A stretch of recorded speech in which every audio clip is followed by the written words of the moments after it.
Bab 2206. Tertipu, 2. Shen Yanxiao menggelengkan kepalanya. Gegelu tidak mengatakan sepatah kata pun selama percakapan itu. Dialog antara Kakaki dan Shen Yanxiao memunculkan ide aneh di hatinya.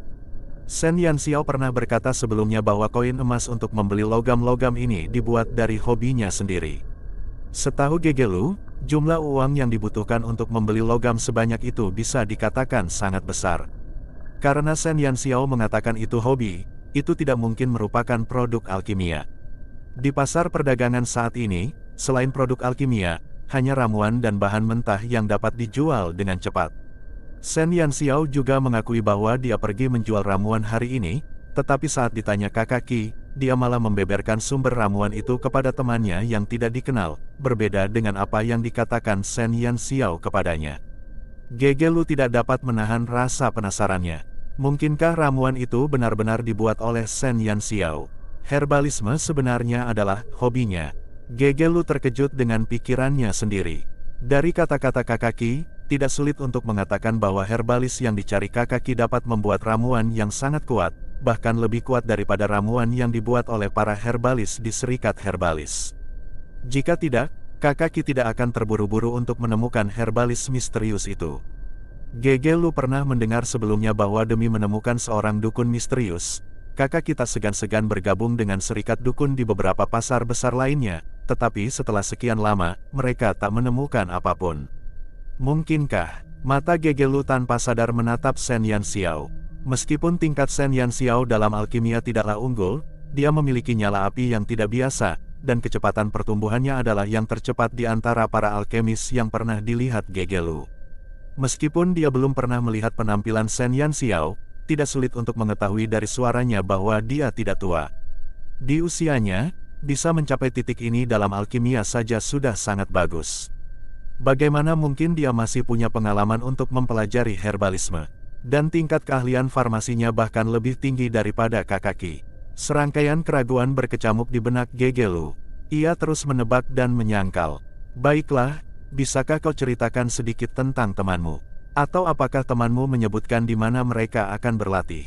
Kakaki masih enggan menyerah. Meskipun peluangnya hanya 1:1000, ia ingin mencobanya. Dia seorang pria tua berusia lebih dari 50 tahun. Dia tidak memberi tahu saya kemana dia pergi. Dia hanya mengatakan bahwa dia akan lebih dekat dengan alam dan menemukan makna herbalisme yang sebenarnya.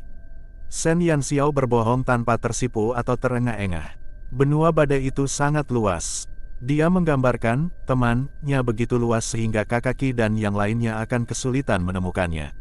Benar saja, setelah Kakaki mendengar deskripsi dari Shen Yanxiao, senyum di wajahnya lebih jelek daripada tangisan. Benua badai begitu luas, dan ada begitu banyak hutan lebat di pegunungan. Bagaimana mungkin dia tahu di sudut mana dukun misterius itu akan bersembunyi untuk berlatih?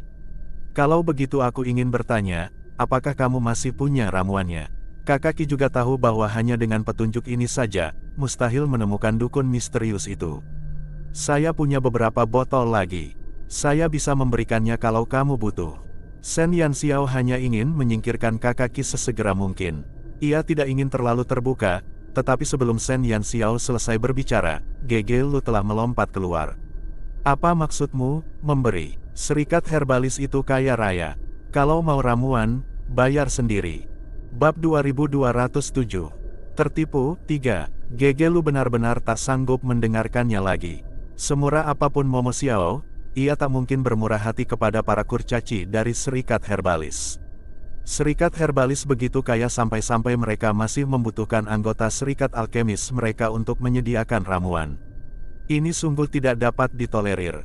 Tentu, aku akan membelinya. Anak kecil, berapa harganya? Kakaki juga sedang marah. Ia belum menemukan dukun yang dicarinya, dan karena Gegelu begitu keras kepala, ia pun sempat marah. Saya menjualnya seharga 500 koin emas. Shen Yanxiao memikirkannya. Baiklah, aku akan memberimu 500 koin emas per botol. Semangat heroik Kakaki membumbung tinggi. Gegelu diam-diam menggertakkan giginya karena benci. Melihat keberanian Kakaki, ia pun geram. Mengapa pengobatan herbalis begitu baik? Siapa bilang harga 500 koin emas itu untukmu? Satu botol seharga 1000 koin emas. Terima atau tidak, Gegelu bisa dibilang sedang bersaing dengan Kakaki. Gegelu, jangan melangkah terlalu jauh. Bagaimana aku bisa pergi jauh? Serikat Herbalismu benar-benar datang untuk membeli ramuan dari anggota Serikat Alkemis kami. Bukankah ini akan membuat orang lain tertawa terbahak-bahak? Raja kami menginvestasikan begitu banyak uang untukmu setiap tahun, bukan untuk berpura-pura menjadi bangsawan di sini. Kau tidak bisa membuat ramuan yang bagus sendiri, jadi kau tetap harus keluar dan membelinya. Beraninya kau mengaku sebagai Serikat Herbalis. Gegelu meraung. Mereka berdua adalah guild, tetapi guild alkemis mereka berani menepuk dada dan menjamin bahwa para alkemis di guild mereka tidak akan pernah kalah dari alkemis manapun. Produk alkimia terbaik memang diproduksi oleh guild alkemis mereka, tetapi bagaimana dengan guild herbalis? Mereka menghabiskan banyak uang dan menikmati perawatan terbaik, tetapi pada akhirnya, mereka tidak dapat mencapai apapun. Mengapa, kau, Kakaki tersedak mendengar kata-kata Gegelu. Lambatnya perkembangan ramuan di Serikat Herbalis selalu menjadi masalah bagi Kakaki.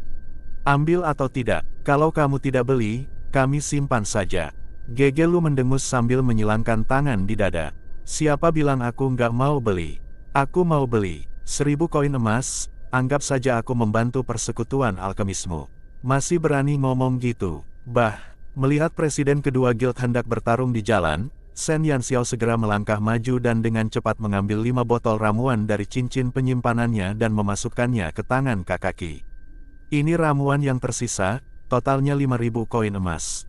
Jika mereka berdua terus bertarung seperti ini, siapa yang tahu berapa banyak masalah yang akan mereka timbulkan. Begitu Kakaki melihat ramuan itu, ia langsung tenang. Ia dengan hati-hati mengambil ramuan itu dan menyerahkannya kepada dukun yang berdiri di sampingnya, lalu segera mengeluarkan dompetnya dan melemparkannya kepada Gegelu. Ambil 5.000 koin emas.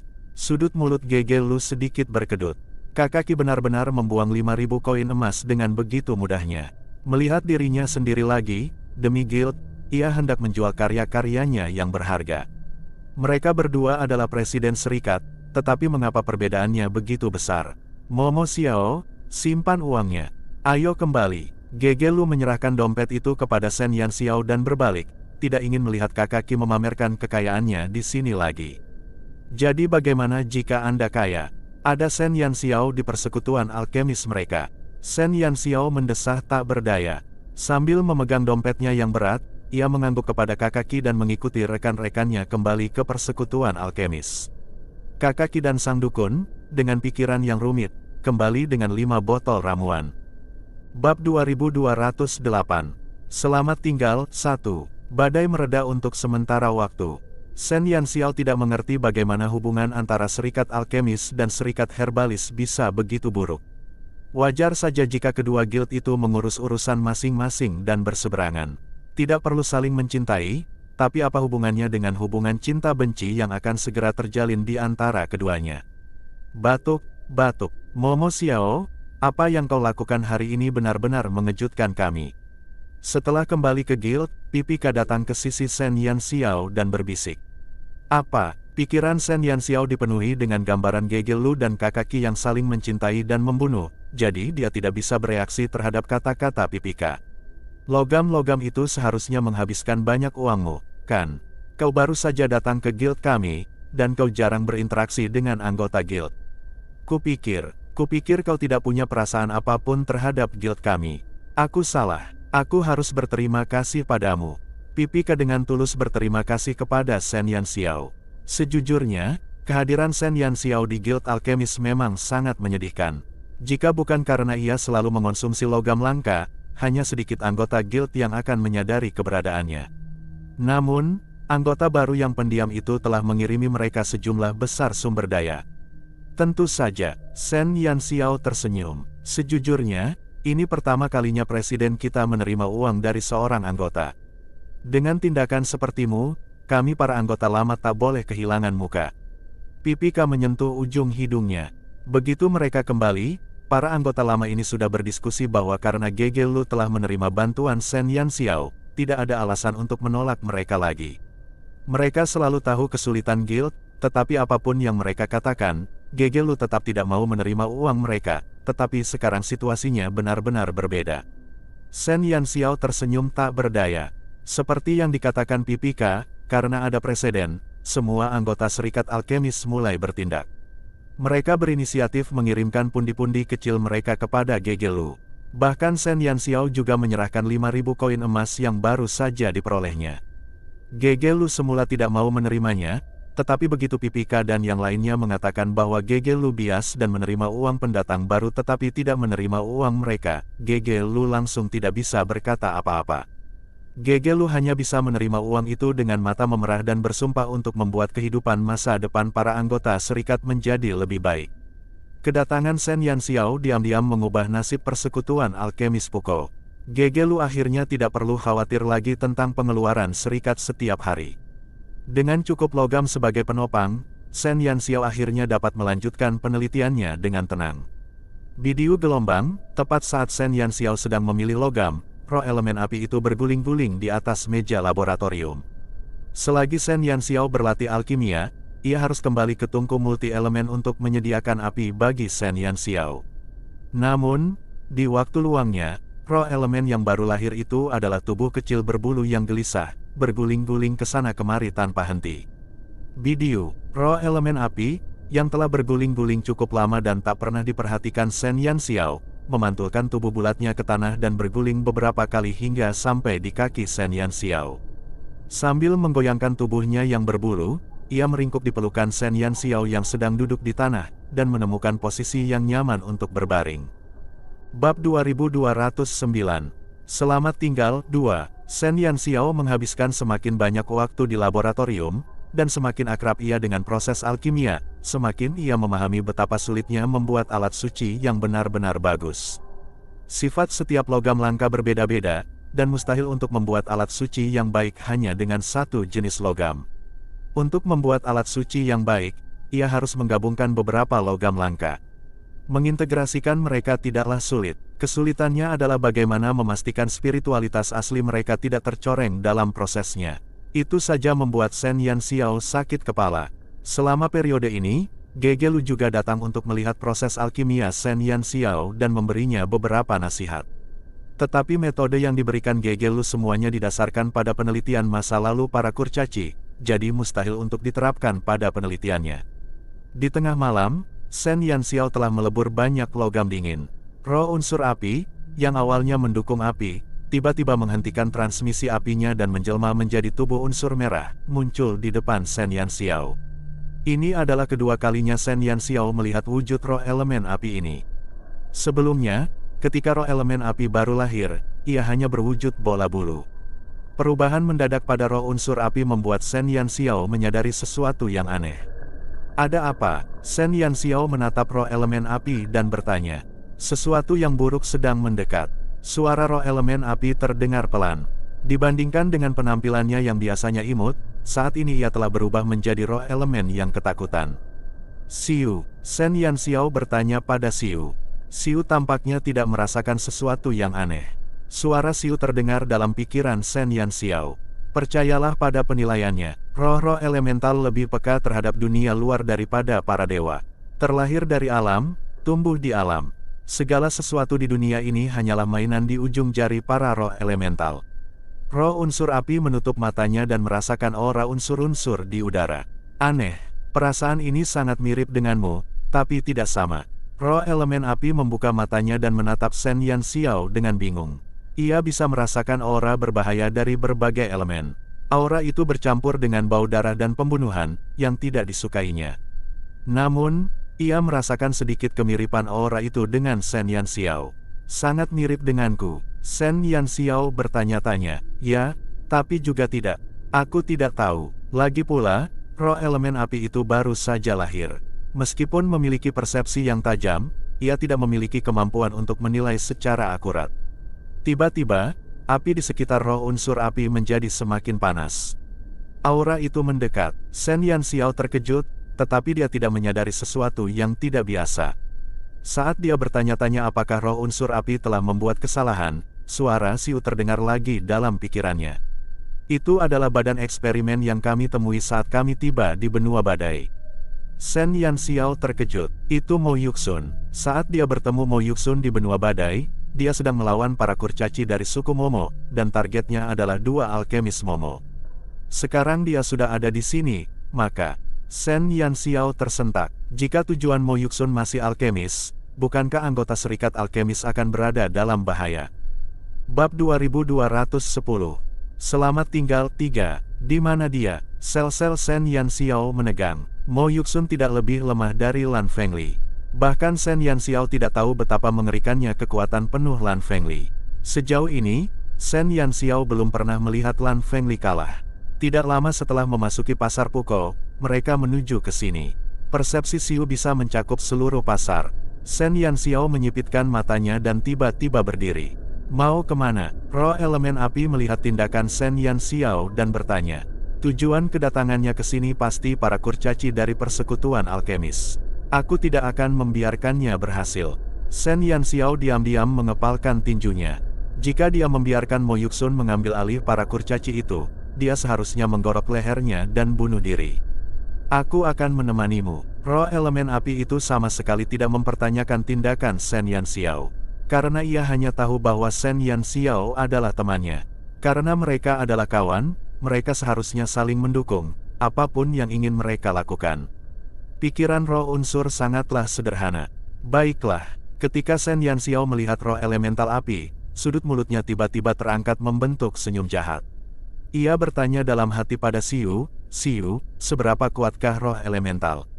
Tidak ada setan atau dewa yang ingin memprovokasi mereka.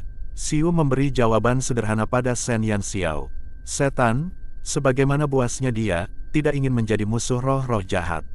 Sebelum peperangan antara dewa dan setan terjadi, setan telah memperingatkan para prajurit setan bahwa bagaimanapun keadaannya, jika mereka bertemu dengan roh unsur, mereka tidak boleh mengganggunya, apalagi menjadi musuhnya.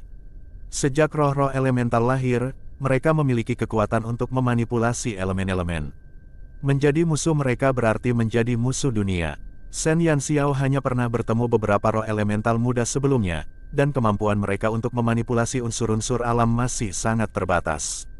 Roh elemental dewasa sejati dapat membalikkan lautan dan sungai dalam sekejap, mengubah lautan menjadi tanah kering dan retak dalam sekejap mata, dan mengubah gurun di bawah terik matahari menjadi daratan es dan salju dalam sekejap.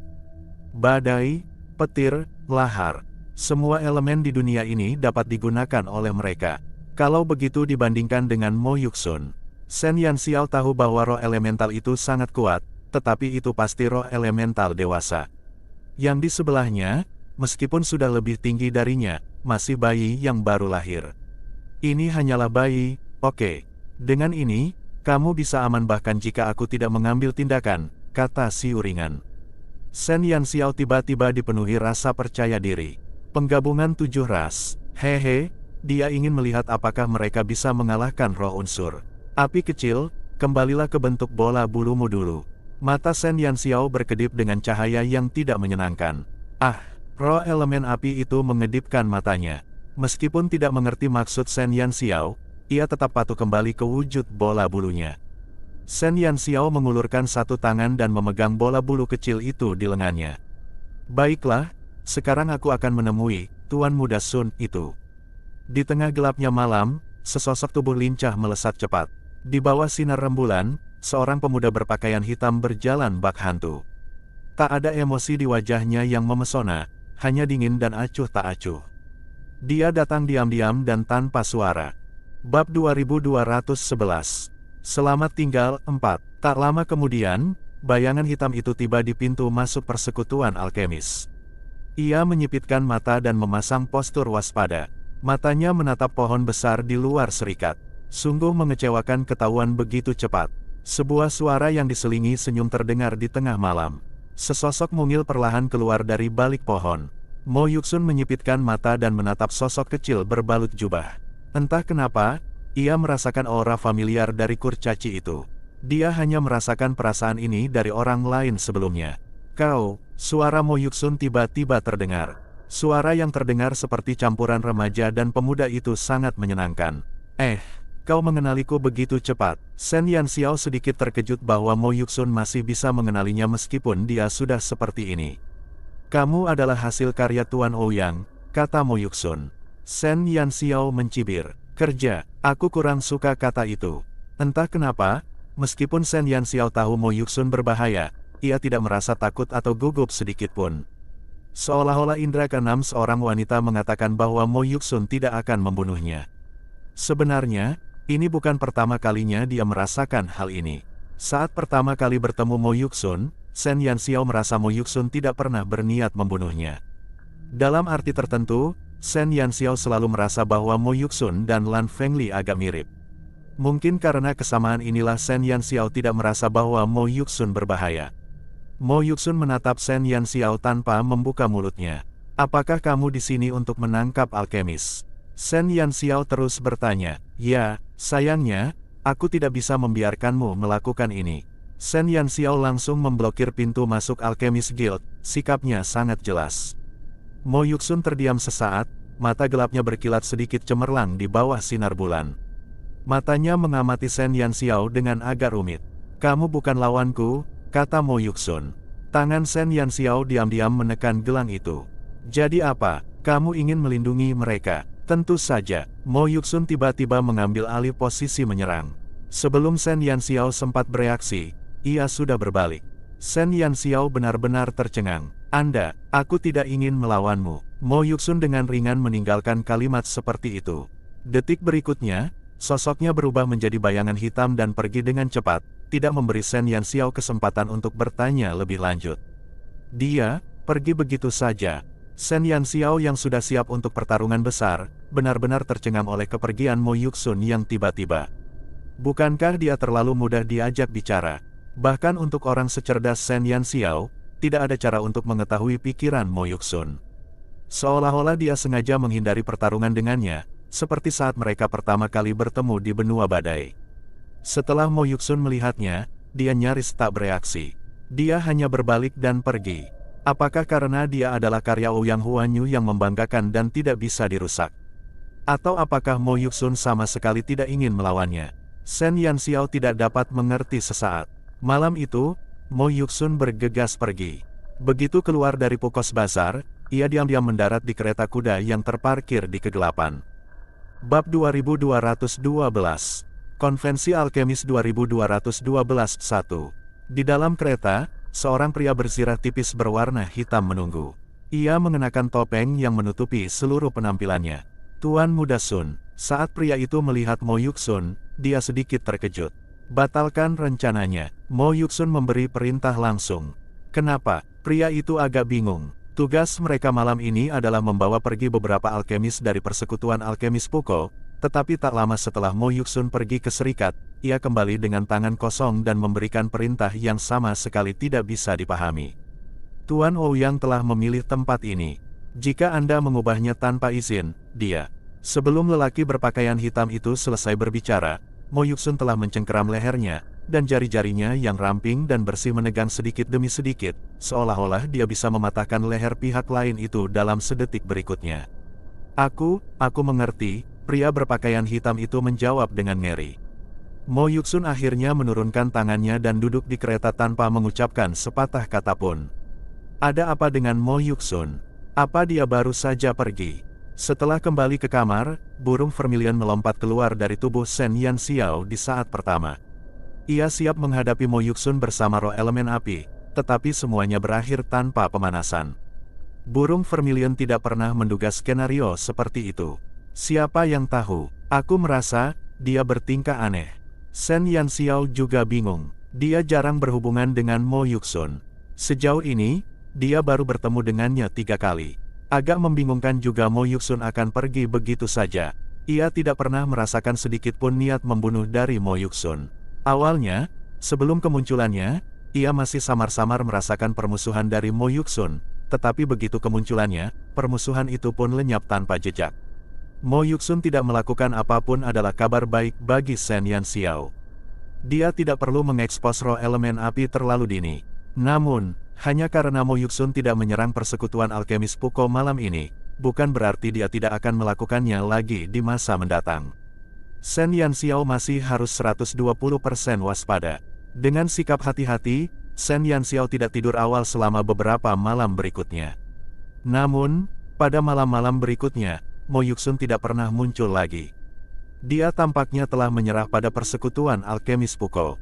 Hari-hari berlalu tanpa masalah. Shen Yanxiao terus bertarung sampai mati dengan senjata suci terbaiknya di siang hari, dan duduk diam di kamarnya di malam hari, berjaga-jaga terhadap kedatangan Mo Yuxun.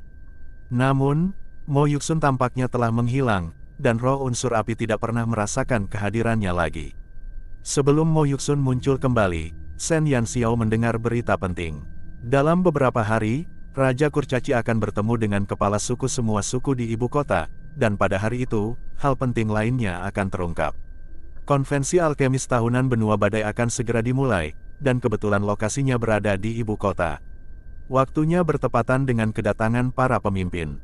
Begitu berita itu keluar, Gegelu memanggil semua alkemis di persekutuan alkemis Puko. Dari kerumunan itu, ia akan memilih sekelompok alkemis hebat untuk mewakili persekutuan alkemis Puko di konvensi.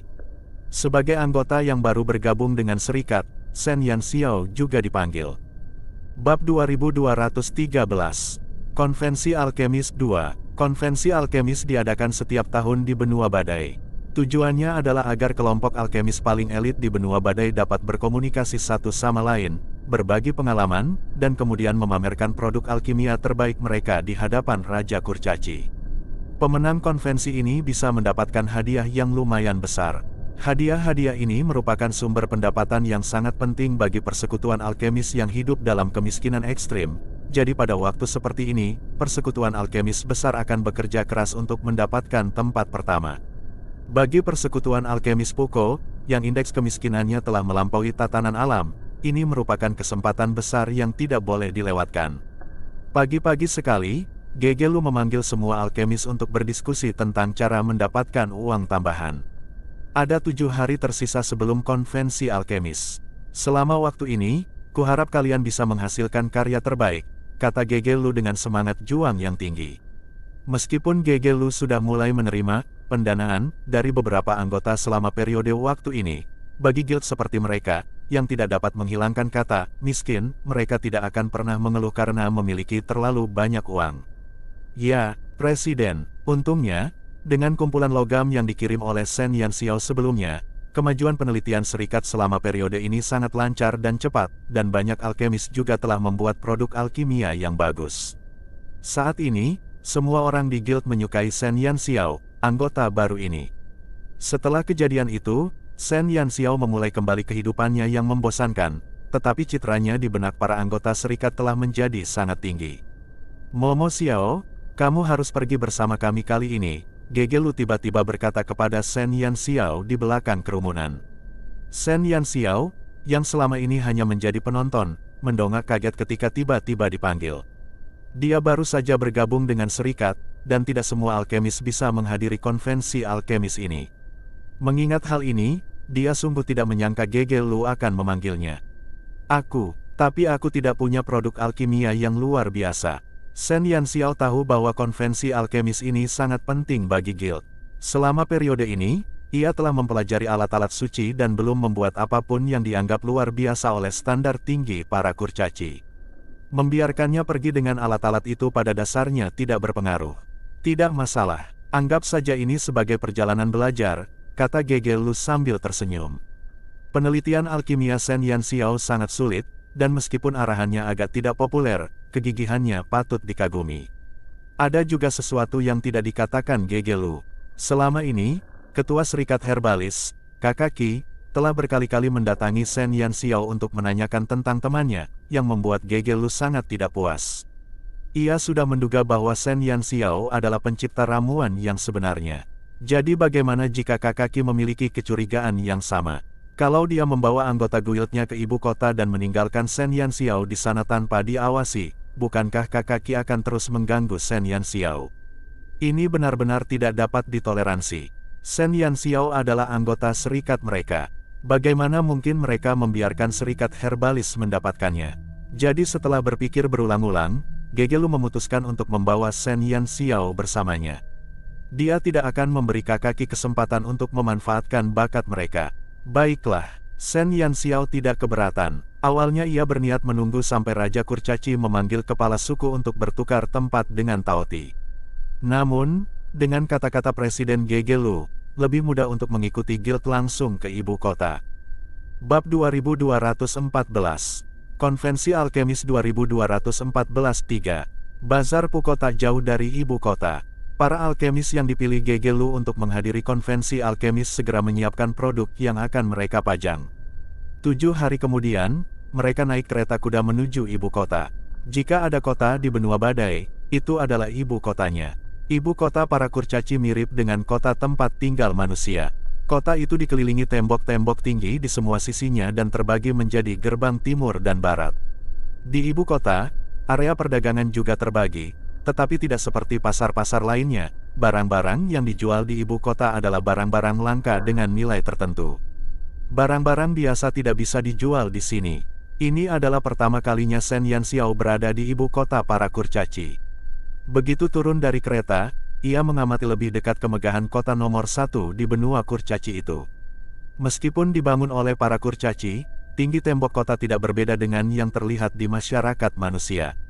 Di tembok-tembok tersebut, meriam-meriam besar dipasang di atas batu-batu keras, dan tim-tim prajurit kurcaci berpatroli terus-menerus di tembok-tembok tersebut.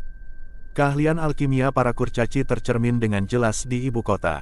Baik dalam hal struktur ofensif maupun defensif, ibu kota para kurcaci dapat dianggap sebagai puncaknya. Shen Yanxiao yakin bahwa pertahanan kota ini bahkan lebih kuat dari mataharinya yang tak pernah terbenam. Banyak sekali kurcaci. Para alkemis turun dari kereta dan memperhatikan para kurcaci yang masuk melalui gerbang kota. Mereka tak kuasa menahan desahan. Sudah kuduga, di konvensi alkemis tahunan, semua alkemis hebat di benua ini akan berkumpul di sini. Jangan mempermalukan serikat kita, atau aku akan membunuhmu saat aku kembali. Gegelu mengacungkan tinjunya. Presiden, Anda dapat yakin bahwa kami tidak akan mempermalukan serikat kami. Para alkemis di sekitarnya menjawab sambil tersenyum. Baik itu persekutuan herbalis maupun persekutuan alkemis, mereka terbagi menjadi anggota tetap dan anggota bebas. Anggota seperti Pipika, yang tetap berada di guild sepanjang tahun, adalah anggota tetap. Terdapat hingga 300 anggota tetap di guild alkemis Puko. Banyak juga anggota yang jarang muncul di guild, tetapi memilih untuk tetap berada di komunitas. Kebanyakan dari mereka akan melapor ke guild di akhir kuartal, membawa kemajuan dan karya terbaik mereka di kuartal tersebut ke guild untuk dievaluasi dan dibimbing oleh Gegelu. Persekutuan alkemis Puko memiliki sekitar 120 anggota tetap di ibu kota, dan jumlah anggota bebas sulit diukur. Melihat benua badai, jumlah alkemis benar-benar gila, dan tumbuh pada tingkat yang mengerikan setiap hari. Sebagai profesi paling populer di kalangan kurcaci, jumlah alkemis selalu sangat tinggi. Karena banyaknya jumlah alkemis maka kaum kurcaci memiliki kekuatan tempur yang kuat. Pada konvensi alkemis tahunan, semua alkemis dipenuhi harapan dan antusiasme. Dimanapun mereka berada di benua badai sebelumnya, mereka akan berusaha sebaik mungkin untuk datang ke ibu kota selama periode ini demi menyaksikan pertunjukan yang menakjubkan. Beristirahatlah dulu di wilayah kami. Momo Xiao, kau akan melihat kekuatan guild kami yang sesungguhnya nanti. Gegelu meregangkan tangan dan kakinya. Di ibu kota, setiap guild memiliki area aktivitasnya sendiri, yang disediakan oleh Raja Kurcaci untuk menyediakan tempat bagi anggota masing-masing guild untuk beristirahat selama konvensi. Bab 2215, Lelang Awan Tinggi, 1. Persekutuan Alkemis Puko memiliki tempat peristirahatan yang luas di ibu kota. Shen Yanxiao mengikuti Gegelu dan yang lainnya ke tempat tinggal mereka. Begitu mereka masuk, mereka melihat kerumunan kurcaci yang padat sedang mengobrol bersama. Ao, lihat boneka mekanik terbaruku. Keren banget. Seorang kurcaci menunjuk boneka mekanik raksasa di belakangnya dan menyombongkan diri dengan keras. Membawa boneka mekanik sebagus itu, dan kau masih berani membawanya ke sini. Awas saja kalau presiden mencekikmu sampai mati. Lihat punyaku, mesin humanoid bintang 3. Ini yang kau sebut keren. Kurcaci lain menepuk-nepuk mesin humanoidnya dengan puas. Kukatakan, jangan pamerkan sampahmu yang tak berguna di sini. Bintang 4, datang dan sembahlah. Hampir setiap alkemis memiliki boneka mekanik di sekitar mereka. Baik boneka mekanik maupun mesin humanoid, ukuran setiap boneka berbeda-beda. Para alkemis ini membangun ukuran kehidupan mekanik sesuai preferensi mereka. Beberapa bahkan menggambar totem yang indah atau mewarnai mesin humanoid mereka dengan warna-warna indah. Bagi para alkemis, mesin humanoid setara dengan anak-anak mereka, dan meskipun para kurcaci tidak bersemangat untuk berdandan, mereka pasti akan mendandani pekerjaan mereka dengan hati-hati. Di sini, Anda sering melihat seorang alkemis compang camping diikuti oleh mesin humanoid emas. Ketika kontras seperti itu ada di depan mata Anda, kejutannya sungguh luar biasa. Kalian datang lebih awal, Gegelu tersenyum dan berkata, "Presiden." Para kurcaci, yang tadinya sibuk, langsung tenang setelah melihat Gegelu. Mereka pun menyapanya serempak. "Presiden, siapa ini?" Seorang kurcaci memperhatikan sosok Shen Yanxiao. Sejak Shen Yanxiao memasuki serikat alkemis, ia selalu diselimuti jubah sepanjang hari. Kecuali sepasang matanya, penampilannya sama sekali tidak terlihat. Pakaiannya cukup aneh di antara para kurcaci. "Ini Momo Xiao, anggota baru guild kita. Jangan ganggu dia, atau aku akan menghajarmu sampai mati." Gegelu berpura-pura serius dan mengacungkan tinjunya, tapi sebenarnya dia bercanda. "Presiden, menurut Anda apakah kami terlihat seperti orang seperti itu?" "Presiden, Anda terlalu paranoid." Sekelompok kurcaci membuka mulut mereka sambil tersenyum. "Presiden, ada lelang di balai lelang High Cloud hari ini. Mau lihat-lihat?" tanya seorang kurcaci tiba-tiba. "Ada lelang di awan tinggi hari ini." Secercah harapan langsung muncul di wajah Gegelu. Shen Yanxiao ragu-ragu. Pipika, yang berdiri di sampingnya, berbisik, "Rumah lelang awan tinggi adalah satu-satunya rumah lelang di benua badai kita. Hanya yang terbaik dari yang terbaik yang akan dilelang di sana. Umumnya, mesin humanoid di bawah bintang 4 tidak memenuhi syarat untuk mengikuti lelang." Pipika dengan sabar menjelaskan kepada Shen Yanxiao. Awalnya, para kurcaci terbiasa membeli barang di pasar, tetapi beberapa barang berharga sulit dijual di pasar karena harganya terlalu tinggi. Oleh karena itu, Raja Kurcaci membuka balai lelang di ibu kota, yang khusus menjual barang-barang mewah yang mahal. Balai lelang awan tinggi hanya buka 3 kali setahun, masing-masing selama 3 hari, dan beberapa barang berharga yang dipesan pada periode sebelumnya akan dilelang. Setiap kali lelang diadakan, banyak kurcaci kaya akan datang. Di balai lelang awan tinggi, Anda dapat melihat barang-barang berharga yang biasanya tidak terlihat di pasar. Jika Anda ingin memperluas wawasan, pergi ke sana selalu merupakan tempat yang tepat. Bab 2216. Lelang Awan Tinggi, 2. Setelah mendengarkan penjelasan Pipika, Shen Yanxiao memiliki pemahaman umum tentang rumah lelang awan tinggi. Itu pada dasarnya adalah rumah lelang mewah, yang mengkhususkan diri dalam melelang barang-barang yang harganya berada di luar jangkauan kurcaci biasa. Namun, Shen Yanxiao memandang Gegelu yang luar biasa gembira dan bertanya-tanya. Gegelu bisa dibilang sangat miskin sehingga ia hampir saja menjual dirinya sendiri. Mengapa ia begitu tertarik dengan lelang yang begitu mahal dan keterlaluan? Setiap kali lelang awan tinggi dimulai, selama kita berada di ibu kota, dia akan pergi. Seolah-olah dia telah menebak keraguan Shen Yanxiao, Pipika berkata dengan hati-hati. Tapi dia tidak pernah membeli apapun. Satu kata, miskin. Shen Yanxiao mengangguk mengerti. "Pergi. Kenapa tidak pergi? Aku akan bersiap sekarang. Semua yang pergi akan pergi bersama." Benar saja, begitu Gegelu mendengar lelang awan tinggi dimulai, ia langsung bersemangat. Atas panggilan Gegelu, banyak alkemis ingin pergi bersamanya untuk menyaksikan kegembiraan itu. Faktanya, para alkemis di benua badai tidak kaya, karena alkemis sangat umum di kalangan kurcaci sehingga produk alkimia sulit dijual dengan harga tinggi. Biaya penelitian harian para alkemis juga sangat tinggi. Bisa memenuhi kebutuhan hidup saja sudah cukup. Kalau mau menghasilkan uang, pada dasarnya mustahil. Singkatnya, di Storm Kontinen, alkemis merupakan profesi yang selalu berjuang di garis kemiskinan. Bahkan jika Shen Yanxiao menggunakan jari kakinya untuk berpikir, dia tahu bahwa dengan begitu banyak alkemis yang hadir, diperkirakan akan sulit untuk membeli barang apapun di rumah lelang awan tinggi. Namun, mereka masih sangat bersemangat. "Momo Xiao, kamu punya banyak uang. Kalau kamu bisa menemukan batang logam yang bagus, kamu bisa membelinya kembali." Meskipun Gegelu gembira, ia tidak lupa bahwa guild mereka punya anggota baru yang diduga seorang taipan lokal. Batang logam merupakan benda tambahan bagi para alkemis. Batang logam dapat meningkatkan tingkat keberhasilan eksperimen alkimia dan merangsang aktivitas logam. Hanya saja, harga sebatang logam sama berkilaunya dengan namanya. Hanya sedikit alkemis yang mampu membelinya. Pada hari ketika presiden dari semua serikat alkemis utama ditunjuk, raja mereka akan memberikan masing-masing dari mereka sebuah batang logam.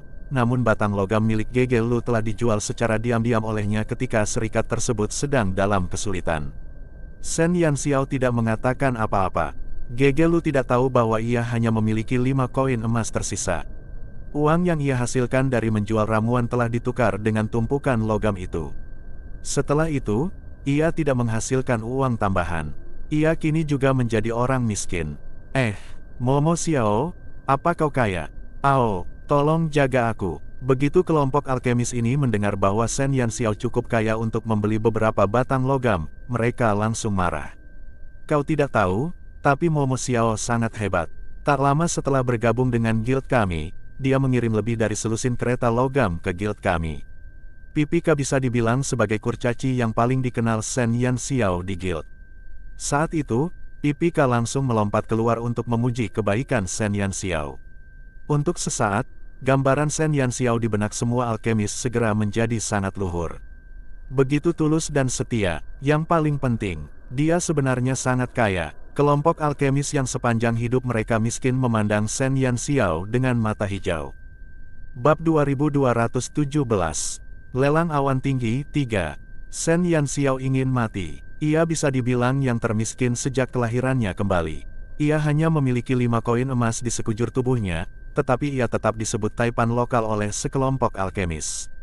Shen Yanxiao merasa bahwa jika dia mengeluarkan dompetnya untuk mereka amati, mereka akan mencekiknya. Setelah sedikit persiapan, Gegelu membawa lebih dari selusin alkemis ke lelang awan tinggi. Di konvensi alkemis ini, hampir 700 anggota bebas dari persekutuan alkemis Puko datang, dan sebagian besar dari mereka begitu miskin sehingga mereka bahkan tidak berani pergi ke pelelangan.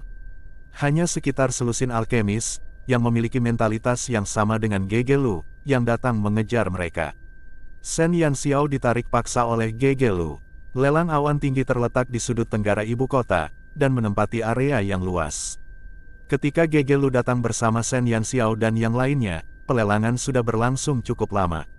Kedua kurcaci yang menjaga pintu tampak sedikit tidak sabar setelah melihat Gegelu. Presiden Gegelu, kau di sini lagi? Tanya salah satu kurcaci dengan nada tak berdaya. Siapa di ibu kota yang tidak tahu bahwa meskipun Gegelu adalah ketua sebuah serikat, ia adalah ketua yang lebih miskin daripada alkemis manapun. Ia bisa dibilang pelanggan tetap rumah lelang awan tinggi, tetapi pelanggan tetap ini tidak pernah membeli apapun dari lelang tersebut. Hal ini membuat kurcaci yang bertanggung jawab atas pelelangan itu merasa sangat meremehkan. Mereka tidak mampu membeli apapun, jadi mengapa mereka harus datang ke sini? Gegelu tidak menyadari sikap pihak lain dan masih tersenyum. Presiden Gegelu, apa yang akan kau beli kali ini? Jangan tinggalkan dompetmu di guild lagi. Apa kau mau memeriksanya dulu? Kata kurcaci lain dengan marah. Setiap kali Gegelu datang, ia selalu memberikan berbagai alasan untuk menutupi fakta bahwa ia tidak menawar apapun sebelum pergi. Karena kekurangan uang, Gegelu tidak pernah menyebutkan harga di pelelangan. Ketika ditanya orang lain, ia hanya bilang dompetnya hilang atau tidak tertarik dengan barang yang dilelang, tetapi bagaimana mungkin ia tidak tertarik padahal ia tampak ingin menyambarnya saat pelelangan berlangsung. Para kurcaci di lelang awan tinggi telah lama terbiasa dengan kebohongan Gegelu.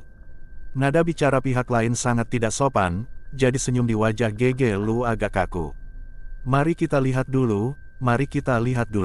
Gegelu mengangkat sudut bibirnya dengan kaku. Lelang awan tinggi memiliki aturan yang jelas untuk setiap tamu yang berpartisipasi. Hanya ketika dana telah mencapai titik tertentu mereka dapat diizinkan masuk. Sementara Presiden Guild Besar memiliki hak istimewa untuk masuk langsung. Kalau tidak, dengan kekayaan Gegelu, ia mungkin bahkan tidak bisa memasuki pintu. Oh, Anda mau lihat-lihat dulu. Presiden, silakan, kata kedua penjaga itu dengan senyum palsu. Meskipun mereka berkata, silakan, sikap mereka sangat arogan. Senyum di wajah Gegelu agak jelek, tetapi dia menahan kehilangan di hatinya dan berbalik ke Shen Yanxiao dan yang lainnya. Ayo, mari kita masuk dulu.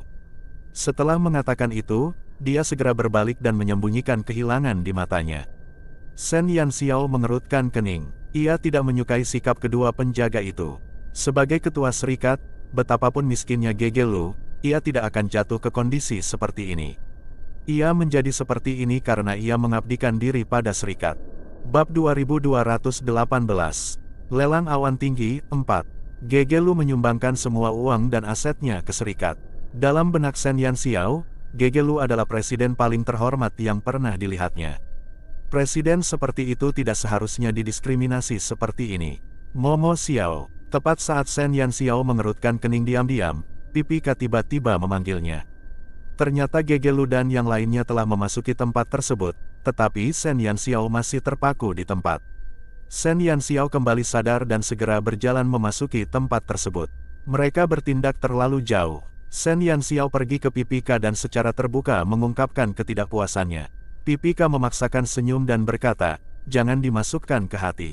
Presiden, sebenarnya, dia sudah terbiasa. Ngomong-ngomong, kita juga yang menjatuhkan presiden. Seandainya kita bisa mengambil langkah itu seberani yang kau lakukan sebelumnya, mungkin presiden tidak akan malu seperti sekarang." Pipika menyalahkan dirinya sendiri atas situasi serikat sebelumnya.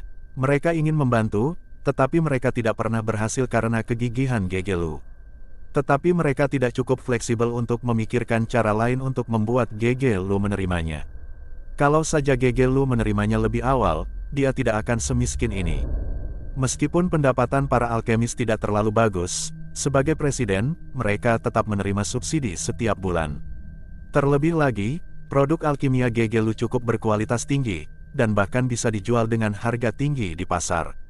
Hanya saja, Gegelu telah menghabiskan semua uang yang diperolehnya untuk serikat, tanpa menyisakan apapun untuk dirinya sendiri. Apakah presiden tidak marah? Shen Yanxiao menatap punggung Gegelu dan merasa agak tidak nyaman. Mungkin, malah, presiden hanya ingin melihat produk-produk alkimia terbaik. Sekalipun dia tidak bisa membelinya, dia bisa tahu seberapa jauh dia dari para alkemis terbaik, kata Pipika. Alkemis top. Shen Yanxiao menyipitkan matanya. Mungkinkah para alkemis di persekutuan alkemis bukanlah yang terbaik? Alkemis top sejati tidak perlu bergantung pada serikat sama sekali. Setiap karya yang mereka hasilkan dapat ditukar dengan imbalan yang sangat tinggi, yang dapat sepenuhnya menutupi biaya penelitian alkimia mereka. Banyak dari mereka melakukan eksperimen sendiri atau dipekerjakan oleh raja kita. Meskipun presiden memiliki api yang tidak biasa hanyalah faktor pendukung. Studi alkimia masih bergantung pada para alkemis itu sendiri, dan Pipika menggigit bibirnya dan berkata, presiden telah mengabdikan terlalu banyak untuk serikat, yang berdampak negatif besar pada kemajuannya dalam alkimia. Dalam menghadapi kesulitan yang dialami serikat, Gegelu kerap kali melakukan sesuatu yang tidak ingin dilakukannya demi mendapatkan koin emas, yang tidak dapat meningkatkan levelnya. Gegelu telah mengabdikan seluruh hidupnya kepada serikat, namun dia tidak punya apa-apa. Bukan saja keuangannya tidak baik, tetapi ia juga tertinggal jauh di belakang para alkemis papan atas dalam hal alkimia. Kalau saja tidak ada dukungan dari api yang tidak biasa itu, Gegelu pasti sudah dicopot dari jabatannya sebagai presiden. Dia adalah presiden terbaik yang pernah saya lihat, kata Shen Yanxiao tulus. Pipika menepuk bahu Shen Yanxiao dan berkata, presiden kita memang presiden terbaik. Jangan bahas ini lagi. Kalau kita terlalu banyak bicara, presiden akan sedih. Seharusnya ini pertama kalinya kamu ikut lelang awan tinggi, kan? Tunggu saja dan lihat keseruannya di sini. Bab 2219. Lelang awan tinggi, 5. Shen Yanxiao mengangguk dan tidak berkata apa-apa lagi mengenai masalah ini, tetapi dia sudah memutuskan dalam hatinya bahwa sebelum dia meninggalkan guild, dia tidak akan membiarkan alkemis manapun di guild menderita perlakuan yang sama seperti yang mereka derita hari ini. Gegelu duduk di barisan terakhir tempat acara bersama semua orang. Tempat itu kini penuh dengan kurcaci, dan di panggung lelang di depan tempat acara, sebuah mesin humanoid bintang 5 sedang dilelang. Shen Yanxiao hanya pernah melihat 3 mesin humanoid bintang 5 sebelumnya, Momo 1 dan Momo 2, dan satu lagi adalah Lulu milik Gegelu. Mesin humanoid bintang 5 sangat langka. Ia tidak menyangka akan melihat pelelangan mesin humanoid bintang 5 begitu tiba di rumah lelang. Namun, seluruh pelelangan berlangsung sangat sepi. Para kurcaci, yang muda bersemangat, tampaknya tidak terlalu tertarik pada mesin humanoid bintang 5 ini. Sesekali, 1 atau 2 kurcaci mengajukan penawaran, tetapi persaingannya tidak terlalu ketat. Ketika Shen Yanxiao berada di Bazar Pukou, ia juga pergi ke area perdagangan mekanik. Ia telah melihat proses perdagangan mesin humanoid bintang 2, dan pemandangan itu sungguh luar biasa. Hampir semua kurcaci di area perdagangan mekanik terkonsentrasi di stan mesin humanoid bintang 2. Jika bukan karena kelincahan Shen Yanxiao, ia tidak akan bisa masuk. Saat itu, setidaknya ada selusin kurcaci yang berebut untuk membeli mesin humanoid bintang 2, dan pemandangannya jauh lebih spektakuler daripada sekarang. Itu hanya mesin humanoid bintang 2, tapi sudah diperebutkan sedemikian rupa. Kenapa tidak ada yang peduli dengan mesin humanoid bintang 5 di depan mereka? Para kurcaci di sini tidak menyukai mesin humanoid. Shen Yanxiao bertanya pada Pipika dengan beberapa keraguan. Pipika menggelengkan kepalanya dan berkata, mesin humanoid bintang 5 memang langka di luar sana, tapi para kurcaci yang datang ke lelang awan tinggi bukan untuk hal semacam ini. Meskipun mesin humanoid bintang 5 langka, presiden dari 5 serikat alkemis utama pun bisa membuatnya, bahkan alkemis terbaik di setiap serikat pun bisa membuatnya. Benda semacam ini mungkin berharga bagi kurcaci lain, tapi sangat umum bagi para kurcaci yang datang ke lelang awan tinggi. Shen Yanxiao mengedipkan matanya. Dia tidak menyangka bahwa mesin humanoid bintang 5, yang dihargai oleh 2 wakil kepala suku Momo, akan menjadi sangat tidak berharga di pelelangan ini. Meski harganya tidak murah, para kurcaci yang memenuhi seluruh tempat, dengan hanya sedikit penawar, tampak agak sepi. Akhirnya, mesin humanoid itu dibeli oleh seorang kurcaci berpakaian mewah. Pipika melirik kurcaci itu dan berbisik kepada Shen Yanxiao, "Kau lihat orang itu? Ya, dia putra kepala suku Popo. Ada beberapa urat logam langka di dekat kediaman suku Popo. Suku mereka meraup untung besar dengan menjual logam langka. Orang itu suka mengoleksi mesin humanoid di hari-hari biasa. Saat guild sedang bermasalah sebelumnya, presiden menjual beberapa mesin humanoid miliknya, selain Lulu, kepadanya. Dia seorang alkemis." Shen Yanxiao mengangkat alis. Harga mesin humanoid memang tidak murah. Serangkaian pembelian gila-gilaan seperti itu tidak boleh diremehkan. Tidak, kesehatannya sedang tidak baik, jadi dia tidak mungkin seorang alkemis. Dia hanya suka mesin humanoid, jadi selama ada mesin humanoid bagus yang dijual, dia biasanya membelinya. Meskipun aku tidak tahu kenapa dia membeli begitu banyak, dia secara tidak langsung pernah membantu guild kami sebelumnya. Agak aneh, tapi lumayan, kata Pipika. Bab 2220. Lelang awan tinggi, 6. Mesin humanoid bintang 5 berhasil dimenangkan oleh Popo Ai, dan kemudian item berikutnya dibawa ke meja lelang. Puluhan botol ramuan berkilau dan tembus pandang diletakkan di atas meja yang ditutupi selimut beludru merah. Kurcaci yang bertanggung jawab atas pelelangan berteriak, selanjutnya yang akan dilelang adalah ramuan kelahiran kembali yang baru dikembangkan oleh Master Mimisi. Itu ramuan yang dibuat oleh Master Mimisi. Ketika para kurcaci mendengar nama Mimisi, mereka langsung berseru-seru. Dibandingkan dengan lelang yang ditinggalkan sebelumnya dari mesin humanoid bintang 5 sebelumnya, ke-12 botol ramuan ini belum benar-benar diperkenalkan, tetapi telah menarik perhatian semua kurcaci.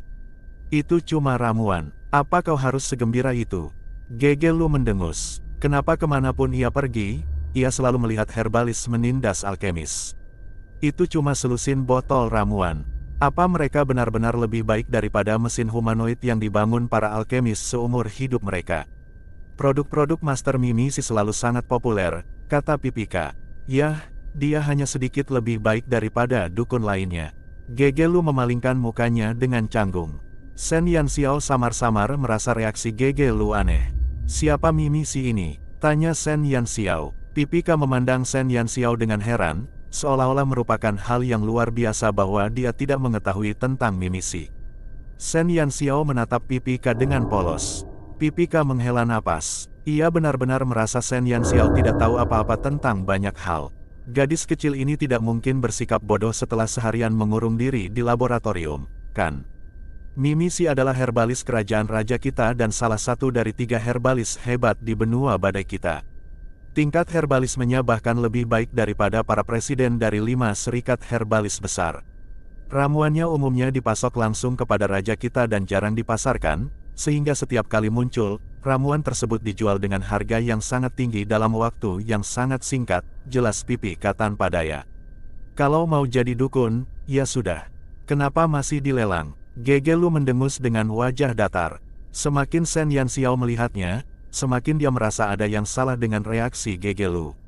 Setelah bertahun-tahun, bagaimana mungkin mulutmu masih bau? Tiba-tiba, sebuah suara lembut terdengar di belakang Shen Yanxiao dan yang lainnya.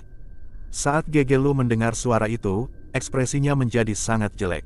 Seorang kurcaci perempuan bergaun ungu tua panjang dengan kain kasa ungu di wajahnya datang dari belakang dan berkata kepada Pipika yang duduk di sebelah Gegelu. "Si kecil, minggir." Pipika segera minggir untuk memberi ruang bagi wanita itu. Wanita berbaju ungu itu duduk perlahan, tetapi begitu ia duduk, Gegelu melompat seperti tersambar petir dan berkata dengan tergesa-gesa, "Aku masih ada urusan. Aku pergi dulu." "Apa? Presiden Guild begitu takut padaku?" Wanita itu terkekeh. Kata-kata Gegelu langsung tertelan. Ia duduk kaku, tubuhnya tampak sangat canggung. "Siapa bilang aku takut padamu? Aku cuma nggak mau ngomong-ngomong kosong sama orang yang cari untung kayak kamu." "Pencatut, coba tebak berapa harga ramuanku?" Wanita berjubah ungu itu terkekeh.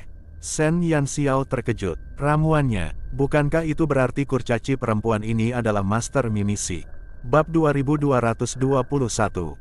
Cinta dan Benci, 1. "Mimisi, sudah cukup. Aku tidak ingin tahu berapa harga ramuan rusakmu. Aku sama sekali tidak tertarik pada ramuan." Gegelu membuka mulutnya dengan marah, dan kata-katanya membenarkan kecurigaan Shen Yanxiao. Mimisi tidak marah. Dia hanya menatap Gegelu sambil tersenyum. Pipika memiliki ekspresi rumit di wajahnya. Tak lama kemudian, kegilaan akan ramuan Mimisi pun meledak, dan para kurcaci terus menawar dengan harga yang sangat tinggi. Tak lama kemudian, tawaran untuk 12 botol ramuan pun meningkat. "Jangan terlalu tidak sabar, Gegelu, ada yang ingin kutanyakan padamu. Apakah ada anggota baru di guildmu yang bernama Momo Xiao?" Mimisi tiba-tiba menyebut Shen Yanxiao.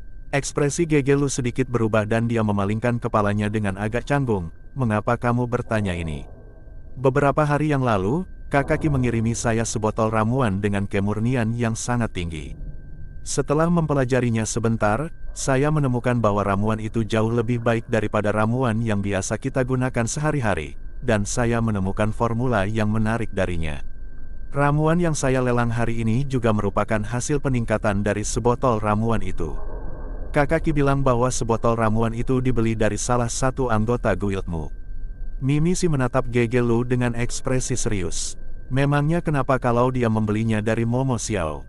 Momo Xiao itu anggota persekutuan alkemis kita dan tidak ada hubungannya dengan herbalisme. Nada bicara Gegelu agak bersemangat. Satu-satunya hal yang membuatnya senang adalah Mimisi tidak mengenal Shen Yanxiao. Kalau Mimisi tahu bahwa Momo Xiao yang dicarinya ternyata ada di sebelahnya, apa yang akan terjadi? Gegelu bisa bersikap baik pada Kakaki, tetapi dia tidak bisa memperlakukan Mimisi dengan sikap yang sama. Sebenci apapun ia dengan herbalis, Mimisi tetap baik hati kepada serikat mereka. Serikat alkemis begitu miskin sehingga mereka hanya punya sedikit uang untuk membeli ramuan, tetapi dalam proses melakukan eksperimen, kecelakaan tak terelakkan. Ketika kurcaci terluka, ramuan digunakan 9 dari 10 kali. Persekutuan alkemis tidak memiliki uang tambahan untuk membeli ramuan, tetapi serikat mereka tidak pernah kekurangan ramuan yang ada hubungannya dengan Mimisi. Mimisi sering mengirimkan ramuan dalam jumlah besar kepada Gegelu tanpa biaya. Meskipun Gegelu tidak menginginkan hal ini, ia yang sedang kekurangan uang hanya bisa menerimanya dengan berat hati demi keselamatan anggota serikat. Tidak peduli seberapa tidak sukanya Gegelu pada dukun, dia tidak akan pernah bersikap kasar pada Mimisi. Jika Mimisi benar-benar menemukan Shen Yanxiao dan meminta untuk berbicara dengannya, Gegelu tidak dapat menghentikannya. Masalahnya, Gegelu selalu curiga bahwa ramuan ajaib itu dibuat oleh Shen Yanxiao. Ia khawatir jika Mimisi tahu, ia akan menyeret Shen Yanxiao langsung ke serikat herbalis, yang jelas bukan hal yang diinginkan Gegelu. Jadi, Mimisi tidak boleh mengetahui bahwa Shen Yanxiao ada di sini. Gegelu langsung menatap Pipika. Melihat ini, Pipika mendesah tak berdaya, menoleh ke Shen Yanxiao, dan berkata, "Keluarlah bersamaku sebentar." Shen Yanxiao mengangguk dan tidak berkata apa-apa lagi. Ia bangkit dan pergi bersama Pipika. Di sudut tempat itu, Pipika berkata kepada Shen Yanxiao dengan wajah getir, "Momo Xiao, tahukah kamu siapa Master Mimisi?" Shen Yanxiao menggelengkan kepalanya dengan jujur. Satu-satunya hal yang dia ketahui tentang Mimi Si adalah, Mimi Si adalah kurcaci wanita tercantik yang pernah dilihatnya.